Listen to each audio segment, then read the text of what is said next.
Привет, меня зовут Лена. На своем канале я готовлю полезные десерты без сахара. Сегодня я покажу вам, как приготовить вкуснейший карамельный ПП-торт. Он будет находкой для всех, кто любит вареную сгущенку и карамель. Внутри у этого торта сладкие карамельные коржи, вкуснейшая карамель, миндаль в шоколаде, белый и карамельный крем. Все это потрясающе сочетается и точно не оставит никого равнодушным. Как всегда, прекрасный состав и отличное соотношение КБ-ЖУ. Сегодня на канале моего мужа Артема вышел рецепт вкуснейшего десерта – фадж молочный шоколад. Приготовление займет у вас не больше 5 минут. Ссылка в описании под видео. Для такого карамельного тортика нам понадобится 335 грамм обжаренного сухого молока. Для обжарки обязательно нужно использовать антипригарную посуду. Сухое молоко тщательно помешиваем в процессе и отделяем от дна. Но в нем все равно образуются комочки. Я стараюсь еще вот так разбивать комочки лопаткой. И для того, чтобы получить однородное, сыпучее, сухое молоко, пробиваем его блендером. Должен получиться равномерный карамельный цвет. Приготовим коржи. Нам понадобится 200 грамм муки. У меня это смесь соевой муки и муки из зеленой гречки. Можно выбрать и другие зерновые виды безглютеновой муки. Мне нравится мука из зеленой гречки своей пользой и приятным нейтральным вкусом. А соевая мука, конечно, лидер по содержанию белка. Сюда же добавляем 140 грамм обжаренного сухого молока, 10 грамм подсластителя, 10 грамм соды и 7 грамм разрыхлителя. Перемешиваем все сухие ингредиенты венчиком. Из жидких ингредиентов нам понадобится 6 яиц и 290 грамм йогурта. Перемешиваем жидкие ингредиенты отдельно. И добавляем к ним сухие ингредиенты. Тоже тщательно размешиваем. Тесто сначала кажется очень густым, но благодаря растворению сухого молока оно немного разжижается. Перекладываем тесто в форму диаметром 20 см. Разравниваем. И отправляем выпекаться в духовку, разогретую до 180 градусов Цельсия примерно на 40 минут. Готовность коржа обязательно проверяйте деревянной шпажкой. Итак, наш корж испекся. Снимаем с него фольгу и с помощью ножа снимаем кольцо. Упаковываем корж в пищевую пленку и храним в холодильнике до сборки торта. Чтобы немного оттенить карамельный вкус, я добавлю в торт миндаль в шоколаде. Для этого нужно растопить 50 грамм шоколада без сахара. Я это буду делать на водяной бане. В нижнюю чашу я налила кипяток, так, чтобы дно верхней чаши не соприкасалось с водой. В верхнюю чашу накладываю мелко нарезанный шоколад и тщательно размешиваю. Здесь есть два варианта. Можно сделать супер хрустящий шоколадный слой из темперированного шоколада, в котором будут хрустящие орешки. А можно сделать более мягкий шоколадный слой с, возможно, чуть размягченными орехами. Такие разные варианты можно создать, лишь контролируя температуру шоколада. Если при помешивании не допустить нагревания шоколада выше 34 градусов Цельсия, то он не потеряет свою кристаллическую решетку и сохранит твердость и хрусткость. Для этого нужно тщательно помешивать и нагревать шоколад очень постепенно. Так делаю я. Если же просто нагреть его быстро и посильнее, до 40 градусов и выше, то шоколад потеряет свою структуру и будет более мягким в торте. В этом случае он не будет хрустящим, но зато торт будет легче нарезать. Температура зависит от конкретного шоколада. У меня 55% шоколад. Но суть одинакова – нагреть медленно и ровно до момента расплавления. Когда шоколад полностью расплавился, снимаем его с водяной бани. Давайте проверим температуру. У меня 33,9. В этом случае шоколад застынет хрустящим. Добавляем в шоколад 100 грамм обжаренного миндаля и тщательно размешиваем.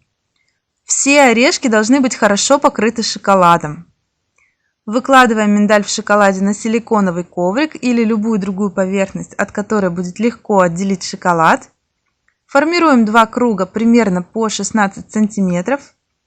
Эта начинка очень вкусная, но она, конечно, не обязательна, и без нее калорийность торта существенно снизится. Отправляем шоколадные круги в холодильник до сборки торта. Дальше приготовим карамель. Для этого понадобится 245 грамм обычного молока и 90 грамм обжаренного сухого молока.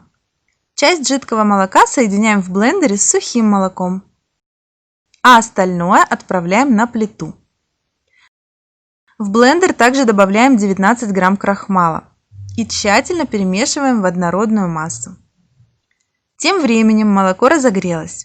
Выливаем в него карамельную смесь, тщательно помешивая венчиком. Отправляем смесь на плиту и увариваем на среднем огне при постоянном помешивании. Вот такая густая масса должна получиться. Добавляем в нее 9 грамм подсластителя и 35 грамм натурального сиропа без сахара. Сироп здесь не обязательный ингредиент, и во многих моих рецептах вы встречали подобную карамель без сиропа. Но в таком варианте карамель становится еще более карамельной, а вкус более яркий. Для хранения обязательно укройте карамель пищевой пленкой в контакт. Осталось приготовить белый крем для прослойки торта. К слову, он может быть и карамельным, как крем на покрытие, если вам хочется максимально карамельный торт. Нам понадобится 500 грамм рикотты. Ее можно пробить блендером, только недолго, 5-10 секунд. А можно просто тщательно размешать лопаткой. Добавляем к ней 11 грамм подсластителя и размешиваем до размягчения. Перекладываем крем в кондитерский мешок. Можно приступать к сборке торта. Кольцо диаметром 20 см стоит на подложке. Внутри проложена ацетатная лента для удобства извлечения. Наносим немного крема на подложку для фиксации торта. Выкладываем нижний корж и пропитываем его. В качестве пропитки я использую 50 грамм молока с 25 граммами сиропа топинамбура. Молоко, конечно, нужно заранее прогреть для его сохранности в торте.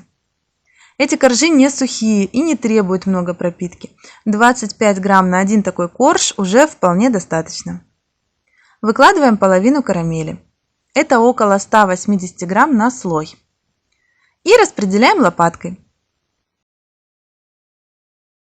Достаем из холодильника шоколадно-ореховую начинку, отделяем от коврика и кладем на карамель. В таком варианте это очень хрустящие орешки и твердый ломкий шоколад. Выкладываем слой белого крема. 250 грамм на один корж. И распределяем лопаткой так, чтобы получить ровный слой. Выкладываем второй карамельный корж. Прижимаем и пропитываем. Также 25 грамм пропитки. Второй слой карамели.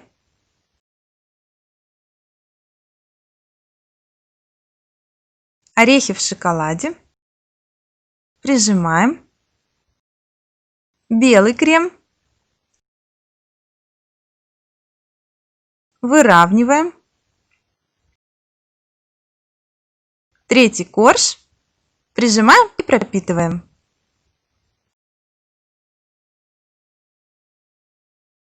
Накрываем торт пищевой пленкой и отправляем в холодильник на 3-4 часа или на ночь.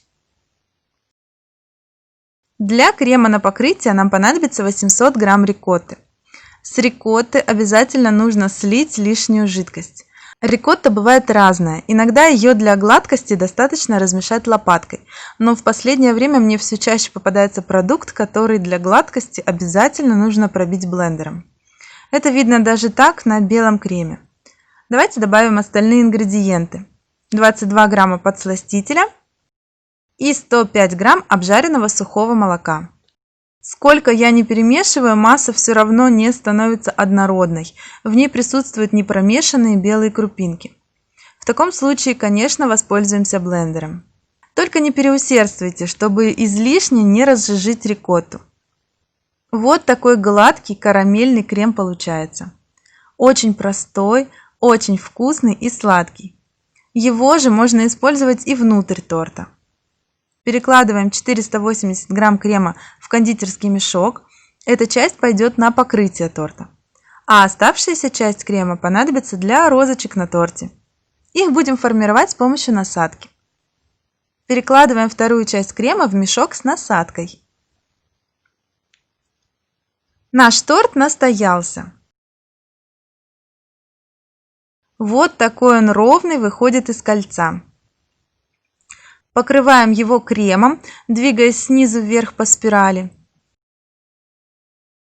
И также покрываем верхушку. Разравниваем верхушку и бока. Добиваемся ровной цилиндрической формы торта. Чтобы ровно расположить розочки на торте, я намечу 12 точек на одинаковом расстоянии друг от друга.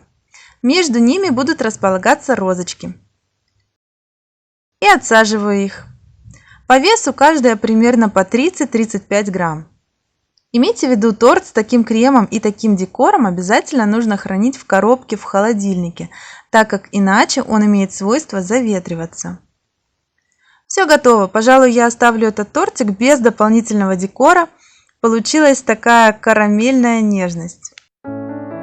Это очень карамельный торт. Простой и нежный декор и очень приятный карамельный оттенок. Давайте его разрежем.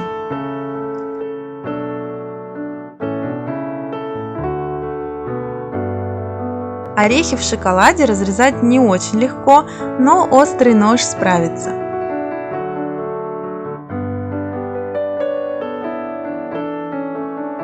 Вот такой аппетитный разрез. Карамельные коржи, вкуснейшая сладкая карамель и очень хрустящие орехи в шоколаде. Очень вкусно получилось в этом сочетании. Без шоколада и орехов получается просто очень карамельно и сладко. В описании я прописала для вас два варианта калорийности этого торта. Готовьте с удовольствием, готовьте красиво и радуйте своих родных и близких полезными сладостями. Если вам понравилось это видео, ставьте лайк, мне будет очень приятно. Подписывайтесь на мой канал и делитесь этим видео с друзьями. Пока!